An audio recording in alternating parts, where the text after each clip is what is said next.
사람은 누구나 예수님을 믿어야 되죠. 예수님 믿고 구원받고 천국에 가야 됩니다.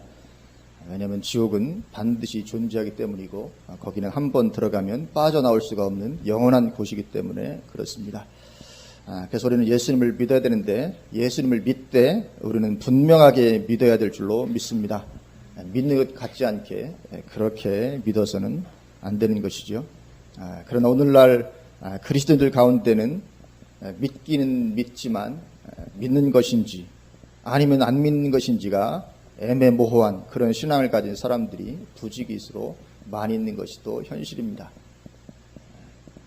아예 안 믿는 건 아닌데 믿기는 하지만 그 믿음이 정말 믿는 것인지 의문이 되는 그런 경우가 상당히 많이 있는 것이죠. 그리고 그것이 오늘날 교회에 심각한 문제가 되고 있습니다. 어쩌면 오늘날 교회의 가장 심각한 문제가 뭐냐? 그러면 바로 이것이다. 그렇게 말을 할 것입니다. 믿되 정말 믿는 것 같지 않은 그 신앙. 다른 말로 피상적인 신앙이라고 할 수 있겠죠. 그것이 오늘날 교회의 가장 심각한 문제가 되는 것이 바로 그것이다. 그렇게 말을 할 수가 있을 것입니다. 물론 그러한 부류에는 성도뿐만 아니라 일부의 목회자도 당연히 포함이 되는 것이죠. 그런데 그러한 믿음을 가지고는 하나님께 붙잡힌 바 되어 쓰임받는 것이 가능하지 않죠. 왜냐하면 하나님은 하나님에 대해서 흔들리지 않는 확신으로 서 있는 사람이라야 그 사람을 통해 하나님의 일을 이루어 가시기 때문에 그렇습니다.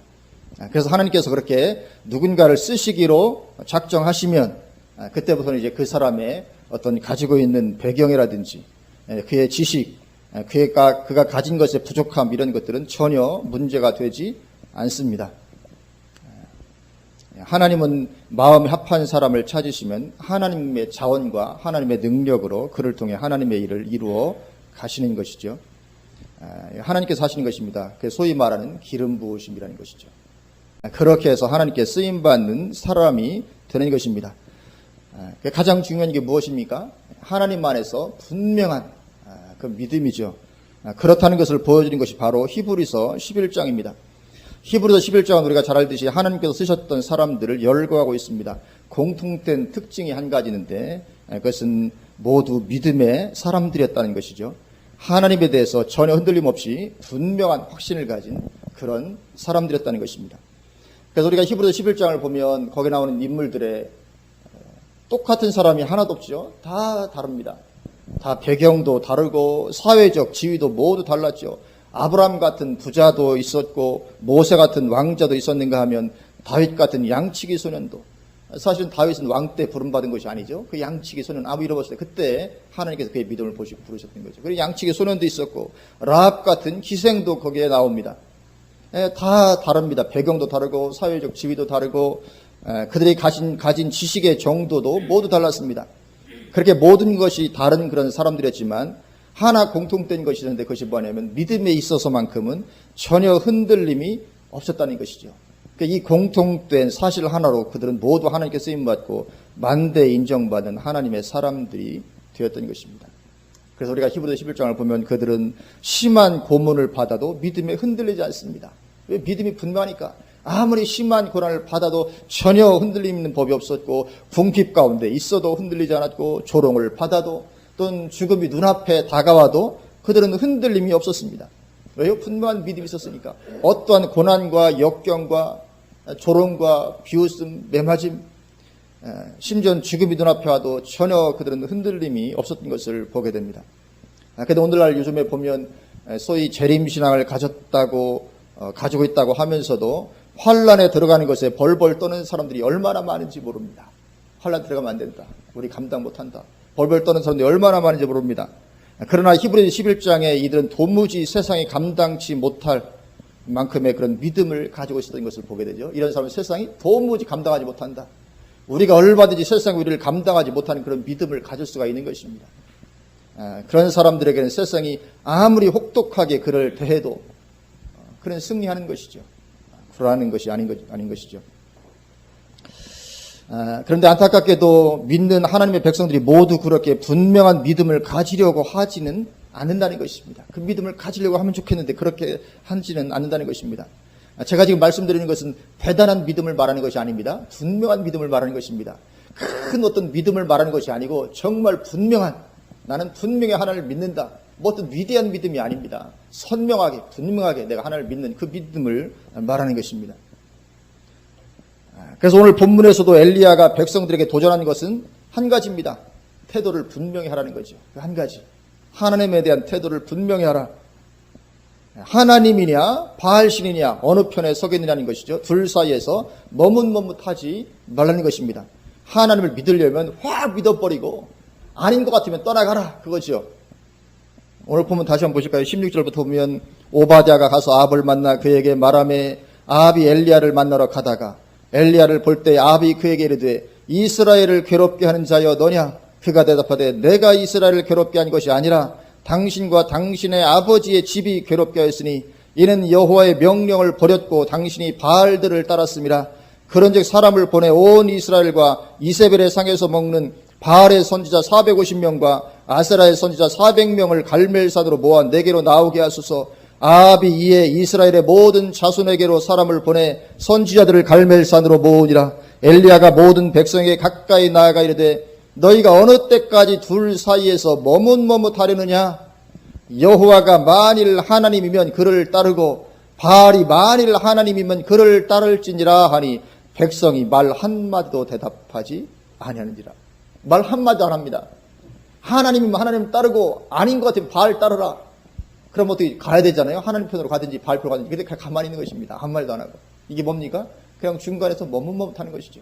하나님께로 확 가는 것도 아니고 바알 때 확 가는 것도 아니고 하나님을 확 믿는 것도 아니고 하나님 완전히 버리는 것도 아니고 자기들은 하나님의 백성이라는 인식을 가지고 있고 이런 어떤 머뭇머뭇하는 신앙. 그래서 이들이 하나님을 전혀 안 믿는 게 아닙니다. 하나님을 믿으면서도 머뭇머뭇하는 이런 신앙 같지 않은 신앙 가운데 있었다는 거죠. 22절 엘리야가 백성에게 이르되 여호와의 선지자는 나만 홀로 남았으나 바알의 선지자는 450명이로다. 그런즉 송아지 둘을 우리에게 가져오게 하고 그들은 송아지 한 마리를 택하여 각을 떠서 나무 위에 놓고 불은 붙이지 말며 나도 송아지 한 마리를 잡아 나무 위에 놓고 불은 붙이지 않고 너희는 너희 신의 이름을 부르라. 나는 여호와의 이름을 부르리니 이에 불로 응답하는 그가 하나님이니라. 백성이 다 대답하되 그 말이 옳도다 하니라. 백성들이 인제 대답합니다. 그 말이 옳다. 백성들이 다 대답합니다. 그렇게 하자.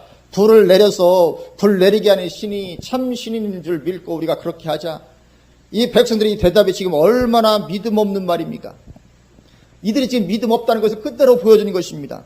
결과를 보고 나서야 내가 어쪽 걸 어느 편을 택할지 내가 결정하겠다는 것입니다. 그러니까 뭡니까? 지금은 하나님을 못 믿겠다 그죠. 지금은 하나님을 전적으로 내가 신뢰하지 못한다 못 믿겠다. 누가 그렇게 말합니까? 하나님의 백성들이. 이런 기가 막힌 일이 어디 있습니까? 하나님의 백성들이 하나님을 믿지 못하고 결과를 보고 나서야 누구를 믿을지 결정하겠다는 것입니다. 그러니 이런 백성들을 데리고 하나님께서 무엇을 하시겠어요? 이 백성들을 데리고. 하나님의 백성들의 믿음이 이러니 이런 백성들을 데리고 하나님께서 뭘 하시겠습니까? 아무것도 하실 수가 없으신 것이죠. 만약에 이들이 애초부터 하나님과 관계 없었던 그런 사람들이었다면 이해가 됩니다. 우리는 이해를 해줄 수 있습니다.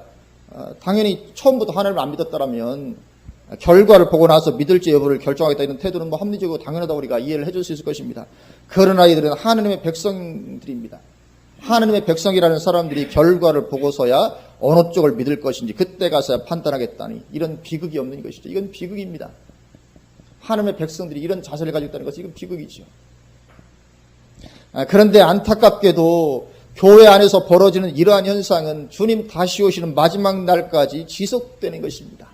이게 구약 이스라엘의 얘기만이 아니고 주님 다시 올 때까지 이것이 계속 지속된다는 거죠. 누가복음 18장 8절에 내가 너희에게 이르노니 속히 그 원한을 풀어주시리라. 그러나 인자가 올 때에 세상에서 믿음을 보겠느냐 하시니라. 예수님의 말씀입니다. 예수님 인자 올 때 이건 뭐 재림을 가리키죠. 내가 올 때 재림할 때 그때 내가 세상에서 믿음을 보겠느냐. 주님의 탄식이거든요. 그래서 이 말씀은 주님께서 다시 올 때 내가 세상에서 믿는 사람을 찾아보겠느냐. 세상에서 내가 그리스도인을 찾아보겠느냐. 그 말이 아닙니다. 그리스도인 자체가 없을 것을 말씀하는 것이 아니죠. 믿음으로 간구하여 기도응답을 받는 것에 이어서 하신 말씀입니다. 문맥상. 그렇기 때문에 믿는 사람 자체가 없을 것을 말씀하신 게 아니고 교회 안에서조차 믿음 가진 자를 내가 보겠느냐 그 말씀입니다. 교회 안에서조차 그렇게 정말 믿음으로 간구하는 그걸 이렇게 말씀하신 대목에서 하신 거기 때문에 교회 안에서조차 이런 정말 믿음 가진 자를 내가 보겠느냐. 물론 내가 다 줄 때 그리스도인은 많겠지만 그렇게 분명한 믿음을 가진 자가 얼마나 되겠느냐. 주님의 탄식이죠. 적을 거라는 말씀이거든요. 분명한 정말 선명하게 완전히 하나님 편에 서 있는 이런 사람들을 내가 찾아볼 수가 있겠는가. 주님의 탄식의 말씀입니다. 다 주실 때. 그래서 오늘날에도 교회 안에는 그렇게 하나님에 대해서 분명한 태도를 가지고 확고하게 신앙생활을 하는 사람이 드문 것입니다. 그래서 교회에 다니는 사람 많지만 확고하게 분명하게 하나님 붙잡고 하나님 전적으로 신뢰하면서 신앙생활하는 그리스도인이 적다 그런 거죠. 그런데 그렇게 믿음 없는 신앙이 얼마나 위험스러운 결과를 가져오게 되는지를 우리는 알아야 됩니다.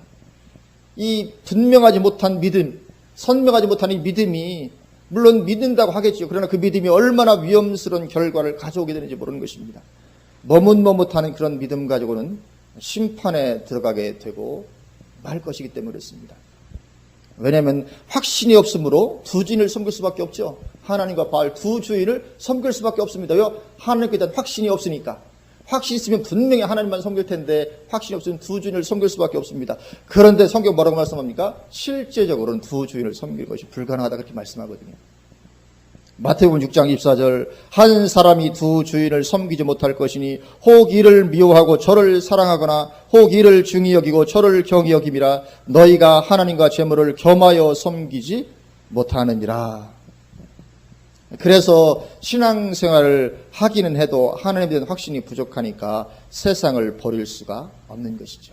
오늘 본문의 이스라엘 백성들이 바알신을 버리지 못했듯이 지금은 우리가 이 세상을 그렇게 신으로 섬기고 신을 세상을 버리지 못합니다. 왜요? 하나님에 대한 확신이 부족하니까.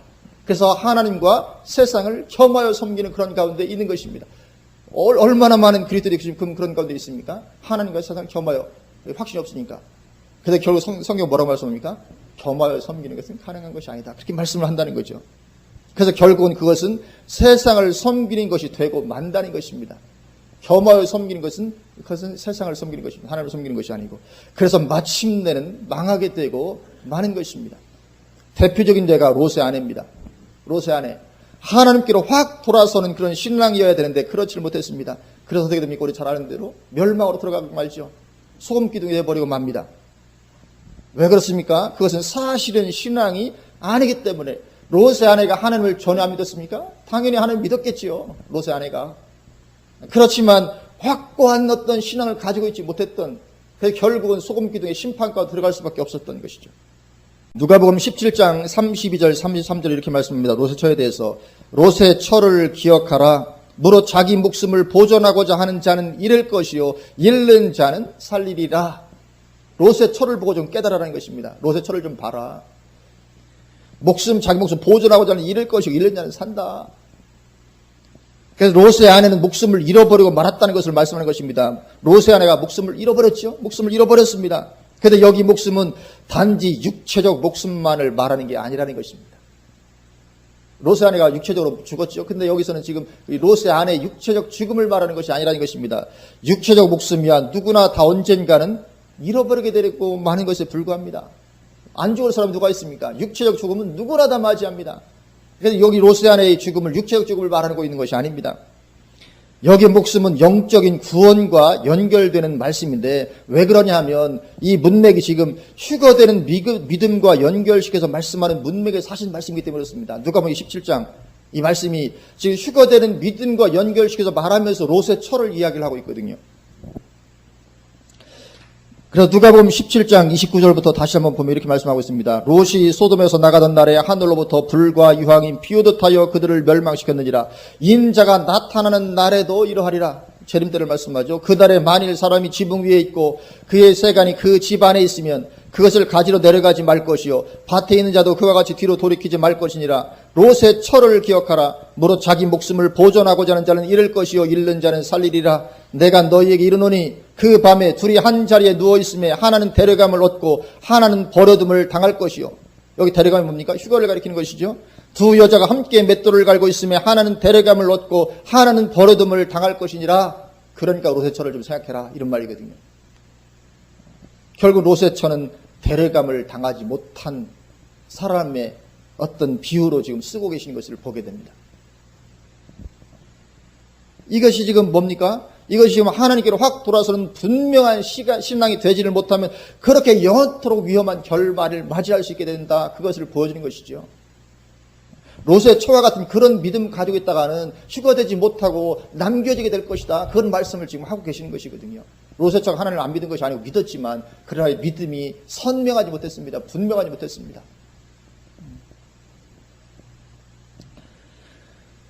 이처럼 하나님의 백성들이 하나님께 대해서 머뭇머뭇하고 하는 것이 마지막 때도 똑같습니다. 요한계시록 18장 4절에 또 내가 들으니 하늘로부터 다른 음성이 나서 이르되 내 백성아 거기서 나와 그의 죄에 참여하지 말고 그가 받을 재앙들을 받지 말라. 주님의 말씀입니다. 마지막 때에 큰 성 바벨론, 불신앙의 세상인 큰 성 바벨론, 이 큰 성 바벨론 불신앙의 세상을 지금 상징하고 있습니다. 거기서 나오라는 것이죠. 마치 롯 가족들에게 소돔에서 나오라고 말씀하셨던 것처럼 거기서 나와야만 된다. 그런데 이 하나님에 대한 확신과 분명한 태도가 없으면 나오게 되지를 않는 것입니다. 이 불신앙의 세상에서 이 롯의 아내가 불타는 세간살이에 미련을 두지 않고 확 돌아서는 것이 어려운 것과 마찬가지가 되기 때문에 그렇습니다. 롯의 아내가 얼마나 롯이 부자였었거든요. 우리가 아시다시피 너무 부유해가지고 아브라함과 같이 결국 갈라질 수밖에 없었는데 그 부유했던 것을 다 두고 올려니 발걸음이 안 떨어지죠. 돌아볼 수밖에 없는 것입니다. 근데 이 큰 성 바벨론 성을 나오는 것도 똑같은 것입니다. 그게 안 떨어지는 것입니다. 왜냐하면 이 바벨론 성을 확 나올 때 따르게 될 어려움들이 눈에 선히 보이기 때문에 그렇습니다. 그래서 이 세상 속한 삶을 버리고 정말 정말 구별된 삶을 살고자 할 때 내가 치러야 될 그 대가가 눈에 선명히 보이거든요. 그래서 머뭇머뭇 거리는 것이고 그러다 결국은 소금 기둥이 되고 마는 것입니다. 그 멸망에 들어가게 되고 마는 것이죠. 누가복음에서 말씀한 것처럼 휴거에서 제외되게 되고 마는 이런 위험이 거기에 있는 것입니다. 10처녀 비유에서의 미련한 5처녀처럼 그 앞에서 어린 양의 혼인잔치의 문이 닫혀버리게 되고 마는 것입니다. 미련한 5처녀가 하나님 안 믿었으니까 믿었지요. 재림하시는 주님 기다린다고 기다렸습니다. 그러나 그 앞에서 혼인잔치의 문은 닫혀버리고 마는 것이죠. 이런 일이 일어나는 것입니다. 그런 자리에 들어가게 되고 마는 것입니다. 계시록 18장 4절 말씀을 표현대로 하자면 마지막 그 심판과 재앙에 나오지 않으면 너도 똑같이 그런 재앙에 들어가고 만다. 그렇게 말씀하는 것이죠. 그 말씀의 결과를 그대로 당하게 되는 것입니다. 그래서 이 머뭇머뭇하는 신앙이 얼마나 위험한 것인지 모르는 것이죠. 왜 하나님은 그것을 신앙으로 여겨주지 않기 때문에 그렇습니다. 왜냐하면 겸하여 섬기는 것은 절대로 나를 섬기는 게 아니라는 것입니다. 하나님은 겸하여 섬기는 건 가능하지 않다. 태도를 분명히 알아. 그것이죠. 그래서 이 머뭇머뭇하는 신앙은 이처럼 개인적으로도 재앙일 뿐만 아니라 교회적으로도 가장 큰 문제가 됩니다. 왜냐하면 그런 사람은 교회 안에서 어떤 문제나 시험거리가 생기면 당장 반역하는 무리에 가담하게 되기 때문에 그렇습니다. 항상 그렇습니다. 평안할 때는 괜찮은데 어떤 교회가 조금 문제가 생기면 이든 당장 반역하는 무리에 속하게 되고 맙니다. 머뭇머뭇한 이런 신앙은.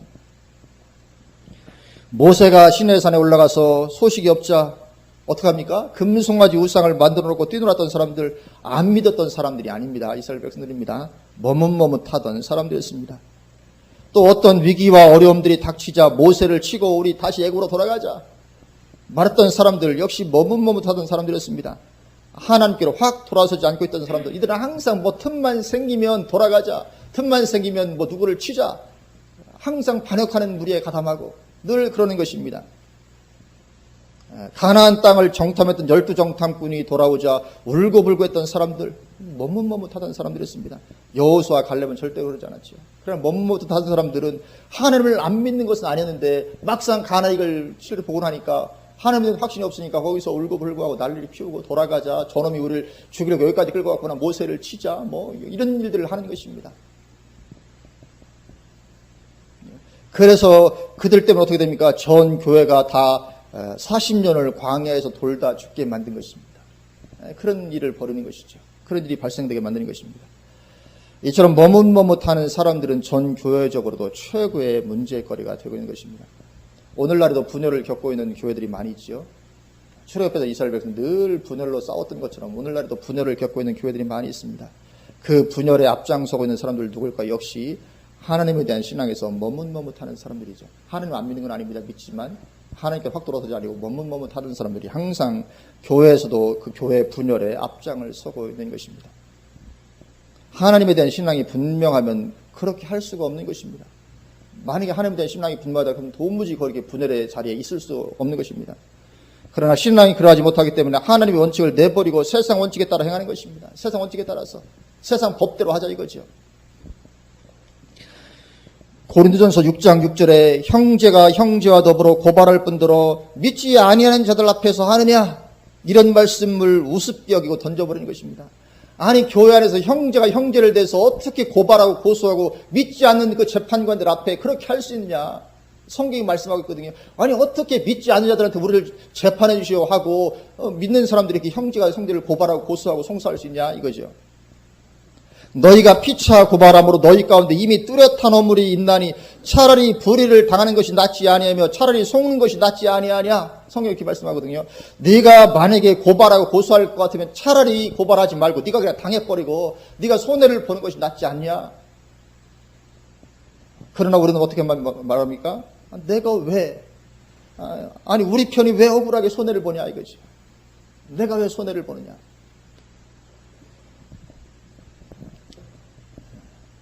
이 우리의 흔히 우리는 아니지만 어떤 머뭇머뭇하는 신앙이 보이는 반응이 그런 것입니다. 이런 말씀을 갖다 들이대도 말씀이 그러니까 말씀대로 따라가겠다 이것이 아니고 왜 내가 손해봅니까? 뭐라 이런 것이죠. 그러나 그렇게 말하는 이면에는 감춰 있는 것이 뭡니까? 하나님께서 모든 것을 다 보고 계시고 그래서 나중에 다 갚아주실 것이라는 것을 믿지 않는 불신앙이 거기에 있는 것입니다. 하나님 분명히 다 보고 계십니다. 다 보고 계시고 그리고 나중에 다 갚아주신다고요. 분명하지 하나님 분명히 보시고 다 갚아주십니다. 근데 그걸 보지 않는 거지 그걸 믿지 않는 것입니다. 불신앙 가운데 있어도 왜 내가 지금 당장 당하는 어떤 이런 정말 우리가 하나님의 살아계심을 좀 볼 수 있어야 될 줄로 믿습니다.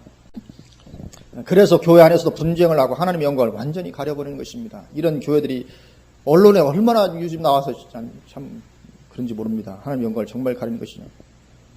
근데 그렇게 하나님의 영광을 가려버리고도 구원받을 수가 있을까 하는 것이죠. 그렇게 하나님의 영광을 가려버리고 구원받을 수 있겠습니까? 자기 의의에 사로잡혀서 그렇게 하는 것일 수는 있어도 혹시 하나님의 구원과는 거리가 먼 것입니다. 그건 자기 의지 하나님의 길이 아닌 것입니다. 물론 하나님을 위해서 내가 지금 불의를 척결한다고 할 수 있죠. 그러나 절대로 그런 것은 아닌 것이죠. 그래서 우리는 이미 교회를 다니고 있다면 내가 정말 믿을 것인지 아니면 안 믿고 떠나버릴 것인지 태도를 분명히 해야 됩니다. 내가 정말 믿을 것이냐 아니면 안 믿고 떠나버릴 것이냐 태도를 분명히 해야죠. 언제까지 머뭇머뭇하는 그런 신앙 가운데 있으면 안 됩니다. 그렇게 머뭇머뭇하는 태도를 경고하신 것이 라오디게아 교회 성도들에게 하신 말씀입니다. 네가 좀 뜨겁든지 차든지 해라. 머뭇머뭇하는 그런 미지근한 신앙 가운데 있으면 내가 토하여 버릴 것이다. 결국은 머뭇머뭇하는 신앙이 미지근한 신앙과 같은 말이지 결국은 토하여 내침을 받게 되지 절대로 그것이 구원에 들어가게 되지 않는다는 것입니다. 그래서 여호수아도 가나안에 들어가게 된 이스라엘 백성들에게 마지막으로 요청하는 것이 너희 태도 분명히 하라. 그걸 요청합니다. 여호수아 24장 14절에서 15절에 그러므로 이제는 여호와를 경외하며 온전함과 진실함으로 그를 섬기라. 우리가 하나님을 섬기려면 온전함과 진실함으로 정말 섬기라 거죠. 섬기라. 너희 조상들이 강 저쪽과 애굽에서 섬기던 신들을 치워버리고 여호와만 섬기라. 치워버리라는 것입니다. 다. 다른 말로 우리로 말하면 세상 사람 다 치워버려. 전에 갔던 것 다 치워버리고 분명하게 하나님을 섬기라. 온전함과 진실함으로. 만일 여호와를 섬기는 것이 너에게 좋지 않게 보이거든 너희 조상들이 강 저쪽에서 섬기는 신이든지 또는 너희가 거주하는 땅에 있는 아무리 족속의 신인들이든지 너희가 섬길 자를 오늘 택하라. 오직 나와 내 집은 여호와를 섬기겠노라. 여호수아의 도전입니다. 택하라. 하나님을 섬길 것 같으면 온전함과 진실함으로 섬겨라. 만약에 그렇게 섬기지 않을 것 같으면 이 신들, 우상들을 섬기라. 오늘 택하라. 그렇게 백성들에게 도전을 하고 있던 것이죠. 태도를 분명히 하라는 것입니다. 어떻게 하라고요? 다 치워버리는 것입니다. 다 치워버리고 정말 하나님 믿는 그런 자리 가운데 들어가든지 아니면 아예 하나님 떠나버리든지 하라. 그렇게 말씀을 하고 있는 것이죠. 그러면 어떤 사람들은 저는 믿고 싶어도 확신이 잘 안 생겨서 참 그렇습니다. 그렇게 말할 수 있습니다. 그래서 이 하나님이 좀 놀랍게 경험되고 해야 그렇게 믿게 되지 않겠습니까? 오늘 말처럼요. 이렇게 뭔가 하나님이 놀랍게 경험돼야 좀 믿고 할 것 같은데 저는 정말 믿고 싶긴 하지만 확신이 계속 생기지 않습니다. 그렇게 말할지 모릅니다. 그러나 그렇지 않습니다. 우리 믿음의 근거는 경험이 아니라 하나님의 말씀입니다. 우리가 하나님을 믿는 믿음의 근거는 경험이 아닙니다. 하나님의 말씀입니다. 예수님은 말씀을 듣고도 믿지 않으면 죽은 자가 살아나는 기적을 보아도 믿지 않을 것이라고 말씀하셨습니다. 누가복음 16장 27절에서 31절에 보면 이르되 그러면 아버지여 구하노니 나사로를 내 아버지의 집에 보내소서. 내 형제 5이 있으니 그들에게 증언하게 하여 그들로 이 고통받는 곳에 오지 않게 하소서. 아브라함이 이르되 그들에게 모세와 선지자들이 있으니 그들에게 들을지니라. 이게 무엇입니까? 예수님이 그들에게는 모세와 선지자들이 있다. 모세와 선지자. 이때 모세 선지자가 어디 있습니까? 없죠. 아브라함, 예수님 때. 모세와 선지자는 구약성경을 가리킵니다. 왜냐하면 구약성경은 그냥 모세와 선지자의 그러면 그냥 구약성경을 가리키는 거죠. 다른 말로 성경입니다. 그들의 성경이 있지 않냐? 그런 거죠. 그 하나님의 말씀이 그들에게 있다. 그 하나님의 말씀을 들을지니라 그 말씀입니다. 이르되 그렇지 아니하니이다. 아버지 아브라함이여 만일 죽은 자에게서 그들에게 가는 자가 있으면 회개하리이다. 이르되 모세와 선지자들에게 듣지 아니하면 비록 죽은 자 가운데서 살아나는 자가 있을지라도 권함을 받지 아니하리라 하였다 하시니라. 아멘. 그래서 하나님의 말씀으로 믿지 않으면 이런 죽은 자가 살아나는 기적을 봐도 안 믿는다. 그렇게 말씀하신 것입니다.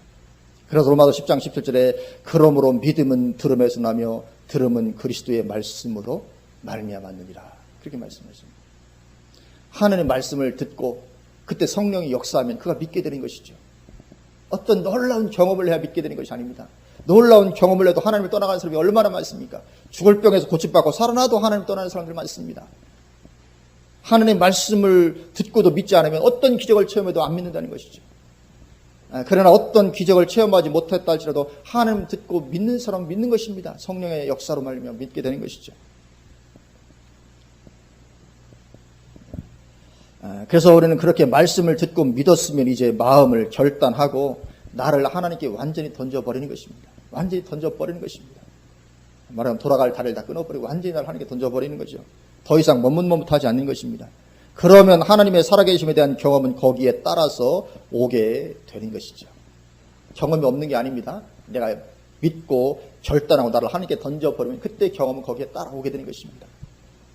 절대로 경험이 먼저가 아닌 것입니다. 믿음으로 반응하면 나아가면 경험은 거기에 따라오게 되는 것입니다.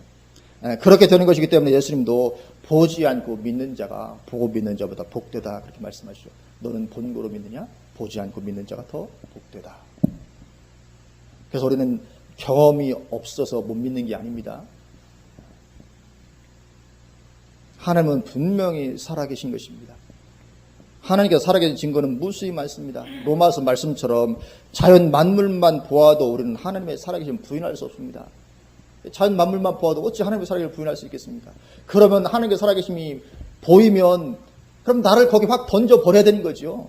그게 보이는데도 불구하고 머뭇머뭇거리면 안 된다는 것이죠.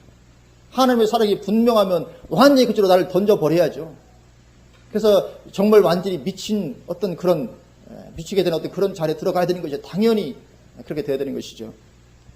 그리고 우리는 성경 예언의 정확성만 보아도 하나님을 부인할 수 없습니다. 성경이 얼마나 정확한지요. 그럼에도 불구하고 하나님에 대한 태도를 분명히 하지 못하고 머뭇머뭇한다면 얼마나 안타까운 것인지 모릅니다. 차든지 덥든지 하지 못하고 신랑이 늘 미지근한 가운데 머물러 있다면 대단히 이것은 안타까운 것입니다. 그 믿음이 과연 내 영혼을 구원에 이르도록 하는 믿음이 될 수 있을 것인가 하는 문제 때문에 그런 것이죠. 그래서 우리는 마음을 결단하고 태도를 분명하게 하시기를 주님의 이름으로 축원을 드립니다. 태도를 분명하게 결단하는 것입니다. 하나님께 던져버리는 것입니다. 안 되면 망한다. 벼랑 끝에 서는 거죠. 하나님 안 계시면 나는 망하는 자리까지 들어가야 됩니다. 하나님 역사하시지 않으면 나는 망할 수밖에 없는 그런 자리까지 들어가서 완전히 나를 던져버리는 것이죠. 그러면 거기에서 하나님의 살아계심도 더욱더 풍성히 경험되는 그런 삶이 되게 될 줄로 믿습니다. 그래서 이런 오늘 이스라엘 백성과 같은 이런 태도, 혹시 나에게 남아있는 부분이 조금이라도 있다면 온전히 버리게 되는 그런 시간 되시기를 주님의 이름으로 축원을 드립니다. 아멘. 기도하시겠습니다.